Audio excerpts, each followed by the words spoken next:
মৌলভীবাজার জেলার কমলগঞ্জ উপজেলায় হিমেল হাওয়ার দাপটে ঝেঁকে বসেছে শীত। মধ্যরাত থেকে সকাল পর্যন্ত কুয়াশায় ঢাকা থাকছে চারদিক।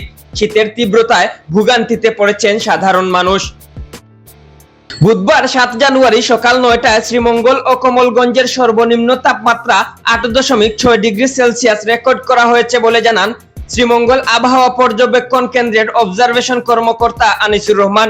তিনি জানান, এরকম আবহাওয়া আরো কয়েকদিন অব্যাহত থাকতে পারে।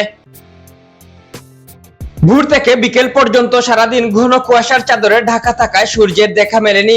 ঘন কুয়াশা ও তীব্র শীতের কারণে নিম্ন আয়ের মানুষের জীবন জীবিকা কার্যত স্থবির হয়ে পড়েছে। সবচেয়ে বেশি দুর্ভোগে পড়েছেন চা বাগানের শ্রমিক সহ দিনমজুর, ভ্যান চালক, রিক্সা চালক ও কৃষি শ্রমিকরা। কাজ না থাকায় কর্মহীন হয়ে পড়েছেন মানুষ। ফলে বিশেষ প্রয়োজন ছাড়া কেউ ঘর থেকে বের হচ্ছেন না। যারা বের হচ্ছেন তারাও শীতের কারণে তাড়াতাড়ি নিজ নিজ বাসায় ফিরছেন। প্রচন্ড ঠান্ডার কারণে খেটে খাওয়া মানুষ কাজে যেতে পারছেন না। শীত থেকে রক্ষা পেতে মানুষকে মাঠে আগুন জ্বালিয়ে শরীরে উত্তাপ দিতে দেখা যায়।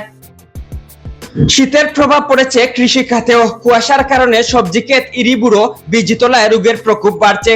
কৃষকরা আশঙ্কা করছেন দীর্ঘদিন কুয়াশা ও শীত অব্যাহত থাকলে উৎপাদন ব্যাহত হবে।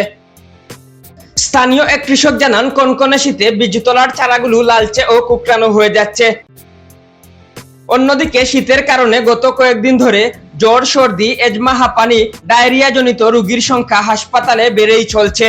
কমলগঞ্জ উপজেলা স্বাস্থ্য ও পরিবার পরিকল্পনা কর্মকর্তা ডাক্তার মোহাম্মদ মাহবুবুল আলম ভুইয়া বলেন, শীতজনিত রোগে আক্রান্তদের সংখ্যা দিন দিন বেড়েই চলছে। কিছু রোগী হাসপাতালের আউটডোরে চিকিৎসা সেবা নিচ্ছেন, আবার কিছু কিছু রোগী হাসপাতালে ভর্তি হচ্ছেন। এম কে তুহিন, আধুনিক ডেস্ক।